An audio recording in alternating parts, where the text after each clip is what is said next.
What's happening, everybody? Another session of Malt Reviews. That's Mikey. I'm Narby. What's up, guys? Today we're going to do another miniature here. We have Highland Park 40-year-old. Obviously very excited anytime you get to drink a 40-year-old scotch, yet alone Highland Park. Highland Park 40 is bottled at 48.3% ABV.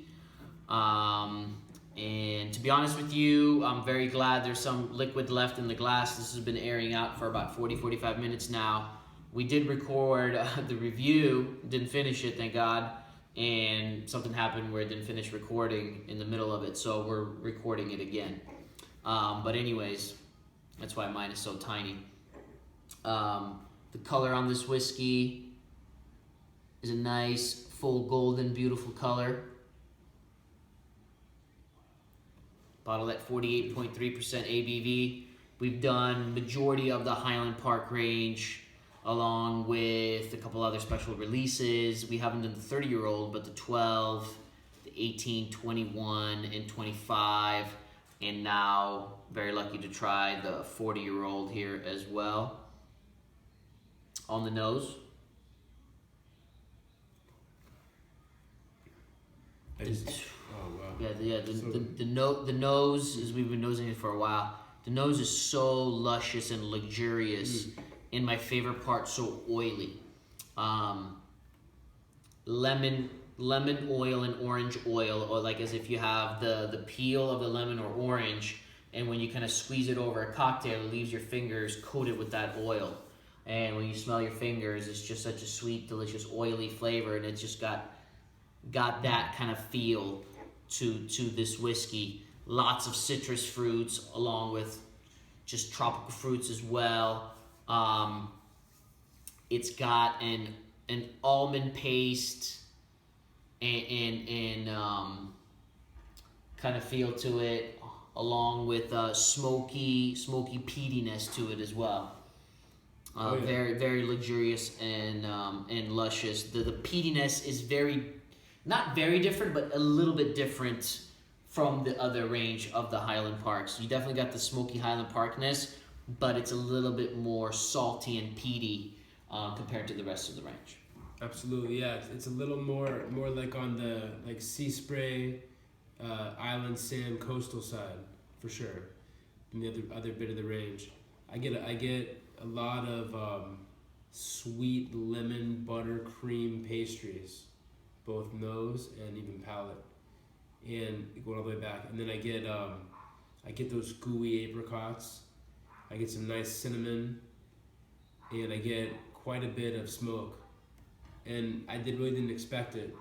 And because it's aged 40 years, the smoke is very smooth. It's aired out. So silky. It's very subtle. It's so subtle, and the peatiness to it is not what I expected either. Like Mike said, I'm getting also a very rich honey and a light vanilla element to it as well, and that rich honeyness just really speaks from the aging, and I just love having that in my whiskey. But the way the peat and smoke is integrated with all the citrus fruits and the oiliness, along with that a little bit of cashew butter and almondiness, it just all integrates really well. So I'm gonna go ahead and try this on the palate.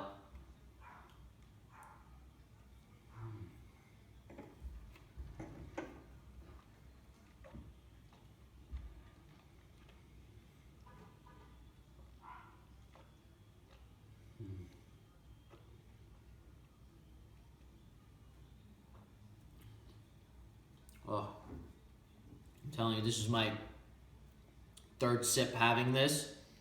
As we said, we did try it before, and the recording failed. It's you don't want to swallow it because that mouthfeel to me is so important, especially when it's a high-end whiskey. The oils and the creaminess and the lusciousness and that smooth velvety silkiness on the palate, along with that explosions of the citrusy fruits. and the honey in the background a little bit more on the palate, and that vanilla and the pastries, like cereal notes, like crepes, like Mike was talking about. And then the peat's even a little bit stronger on the palate, but it's so integrated and so lovely all together. It's salty, grapefruity, and just so complex where so many things keep coming to mind. And the more time you spend with a whiskey like this, you're just gonna keep throwing out nosing and tasting notes. It's just endless amazingness. It's really, really high quality whiskey. It's more than I expected, actually. Oh yeah, it is. This bad boy, just reading it, this bad boy is 48.3%. Yeah. So it's a lot closer to 50% than it is like 40 or 43. But like Narby said, I would say a really good high end or high alcohol cask strength whiskey, the texture is much more oily, like unique oils on your palate than burning like alcohol. Doesn't burn at all. All those oils and the way it plays with your palate, and it just like excites it, and then it just brings out all those flavors much better.